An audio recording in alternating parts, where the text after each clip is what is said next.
શનિવાર હનુમાન દાદાનો વાત. કળિયુગનો રાજા અયોધ્યા જાય તો કે હનુમાન ઘડી પહેલા દર્શન કરવા.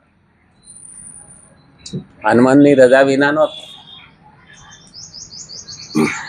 અને ઘણી વખત હનુમાનને આઘોય કરવો પડે. રામને જવાનું હતું તો હનુમાનને કીધું તું જા પલાણી જગ્યાએ કામ કરતો, નહીતર રામથી આઘો થાય ને. તો એનો મતલબ એવો કે રામને ભજીશું તો હનુમાન રાજી થાય. અને રામે પણ એને કેવડું મોટું બિરુદ આપ્યું છે, તું મમ ભરત સમ પ્રિય ભાઈ. હા, ભાઈ કહી દીધો. હા, જેને તે નથી કેતા, ત્રિલોકનો ધણી એમ કે તું મારો ભાઈ ભરત જેવો છો. અને ભરત એને બહુ પ્રિય, રામને પ્રિય ભરત. ભરત એ ભક્તિનો અવતાર છે, એટલે ભરત બહુ પ્રિય. ભગવાનને ભક્તિ વાલી છે, એટલે તો આપણે રોજ એક જગ્યાએ નક્કી કરેલા સ્થળે ભેગા થઈએ, ટાઈમે મળીએ છીએ, અને જે ભેગું આવવાનું છે એનું ભેગું કરીએ. એટલે એક દિવસ માણસ રવાના થવાનો છે આ દુનિયામાંથી, ત્યારે જે ભેગું આવે એવું એ ભાતું લઈને જવાનું. તો મારે પણ જ્ઞાન વિના સત્કર્મ નથી થતું, અને જ્ઞાન વિના કર્મ નથી થતું. એટલે જ્ઞાન લઈને સત્કર્મ કરવું, અને સત્કર્મ ને જ્ઞાન ભેગું કરીને ભક્તિ કરવી. કારણ કે સબરી પાસે બીજું જ્ઞાન નહોતું, પણ ગુરુએ આપેલા જે જ્ઞાનને એને પકડી રાખ્યું અને સતત કરતી રહી, નિરંતર કરતી રહી, અને શ્રદ્ધાથી કરતી રહી. ખરેખર આપણે તો અઠવાડિયામાં કંટાળી રહી હો. આપણને કોઈ કીધું હોય ને કે માતા પાસે અઠવાડિયું બેસીને તાર જાપ કરવાની, તો અઠવાડિયું કેદી થાય ને એના વિચારમાં પડ્યા હોય. સબરીએ ગુરુએ કહેલું કે ત્રિલોકનો ધણી તારે ઝૂંપડીએ આવશે, તારે રાહ જોવાની, તારે ત્યાં જવાની જરૂર નથી. અને એને ગુરુના શબ્દ ઉપર એની સત્કર્મ અને ભક્તિ ચાલુ રાખી. બુઢાપો આવી ગયો, પણ કોઈ દી એને અવિશ્વાસ પેદા ન થયો. મારે ગુરુએ કીધું છે આવશે. અને પ્રભુ રામ એને ત્યાં પધાર્યા. અને જ્યારે સબરીને કીધું તું પંપા સરોવર ઉપર કે ઋષિમુખ પર્વત ઉપર અમારે જવાનું પર્વત બાજુ, તો તું અમને રસ્તો બતાય. ત્યારે સબરી બહુ સરસ બોલે છે, આખી જગતને તમે રસ્તો બતાવનાર, હું તમને હું રસ્તો બતાવું. પણ સબરીનું કલ્યાણ કરતા ગયા.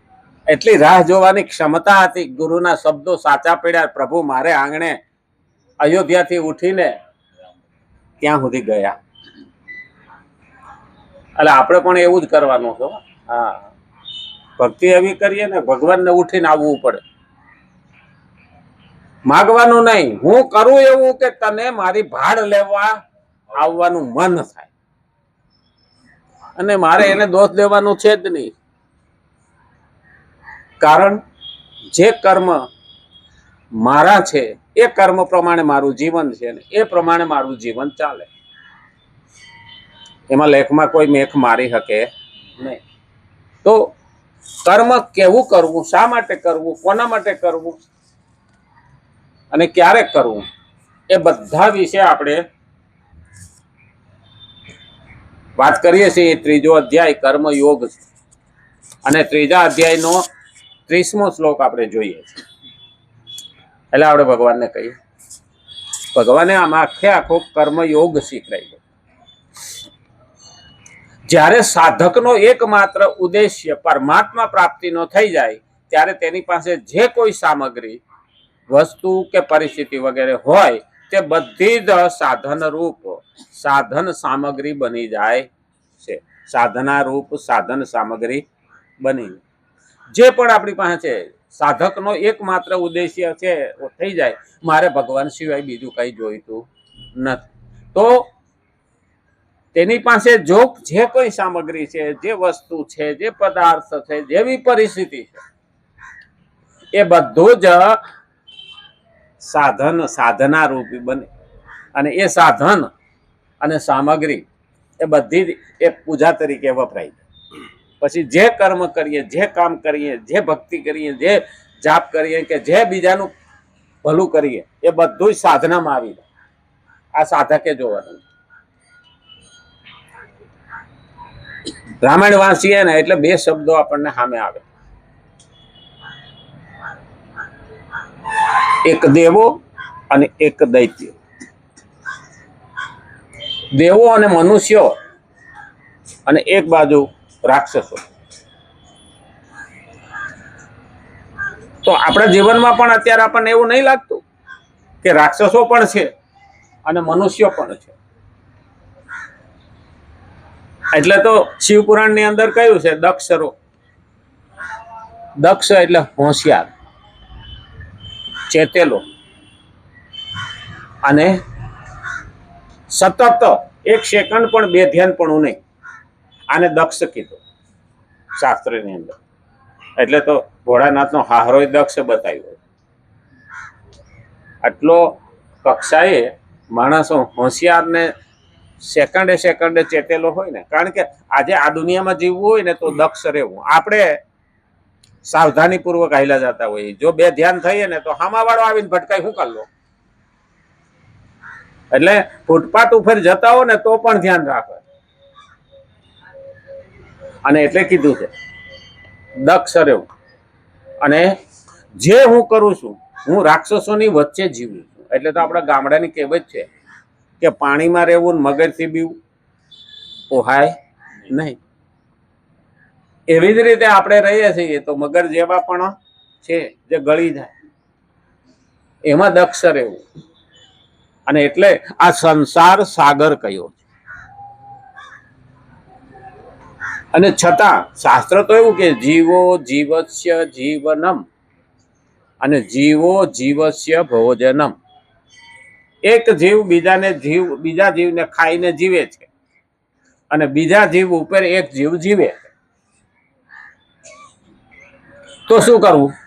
આ બની જાય, સામગ્રી બની જાય, પછી તે સામગ્રીમાં ઉત્તમ અને હલકી બે પ્રકાર હોય. ઉત્તમ અને હલકી એ બે વિભાગ રહેતા નથી. પછી ઉત્તમ છે કે હલકી છે, ભગવાનના કામમાં લાગી ગઈ એટલે પવિત્ર થઈ ગઈ. આપણે દુકાનેથી નારિયેળ લઈએ ને કે 30 રૂપિયા લે, 25 રૂપિયા લે, ત્યાં સુધી વેપારીને 2 રૂપિયા નફો દેખાય,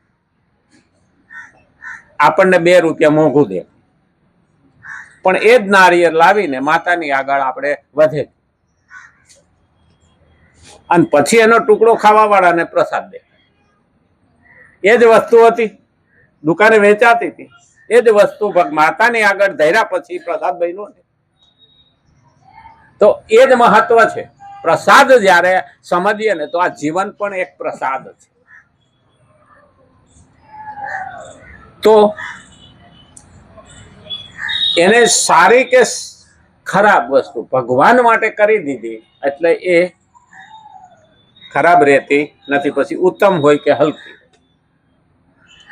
એટલા માટે સામગ્રી જેવી છે અને જેવી છે તે જ અને તેવી જ ભગવાનને અર્પણ કરવાની છે. મારી પાસે જેવું છે તેવું તને અર્પણ કરું. હવે જાયગા ત્યાંથી સવાર, આ એક શબ્દ પણ મહત્વનો. જાયગા ત્યાંથી સવાર. તો આપણને જ્યાં સુધી ભક્તિની ખબર નહોતી અને ખબર પડી એટલે જાયગા. અને જાયગા પછી આપણે એમ કહીએ કે હવે તો 60 વર્ષ થઈ ગયા, હવે મારે પાસે કાંઈ રહ્યું નહીં. ના, એક ઘડી આધી મેં પુનિયાદ, જો ઘડી જાય સત્સંગ में जीवन का फल हो. આ ધાની અડધી ઘડી પણ જો જાયગા ત્યાંથી લાગી ગયા. આ ઘણી વખત આપણે 5 જણા જતા હોય એ રસ્તામાં હાલ્યા જતા હોય, એકાદાને પેશાબ પાણી જવું હોય એટલે કે હું જતો આવું, ઓલા કે અમે ધીરે ધીરે હાલતા થાય.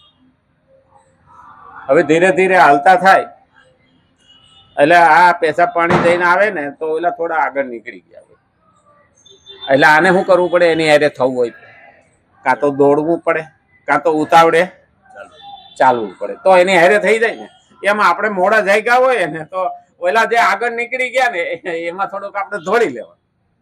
કાં દોડવું પડે ને કાં ઝડપ રાખવી પડે. કારણ કે જ્યારે આપણને સમય મળ્યો ત્યાં સુધી સમજણ નહોતી, અને સમજણ હતી ત્યારે આપણી પાસે સમય થોડો. એટલે તો ગામડામાં કહેવાય, ભવાયા રમવા આવતા ને ત્યારે કહેતા, રાત છે થોડી ને વેહ છે જાજુ. હવે આપણી પાસે ઉંમર છે થોડી અને ભક્તિ કરવાનું છે જાજુ, તો શું કરવું? હા, ઝડપથી કરવા.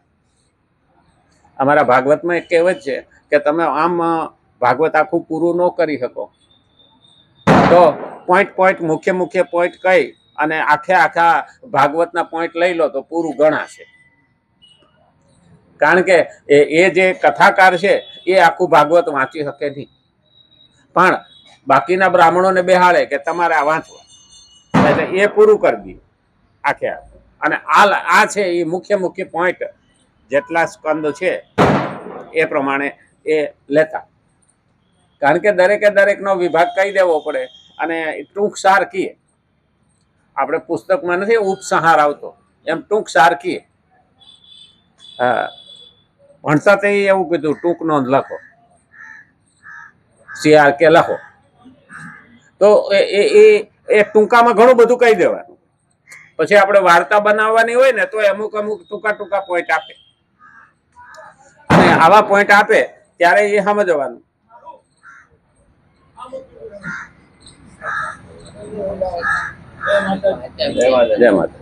આપણા વિસ્તારના કીર્તિભાઈ પટેલ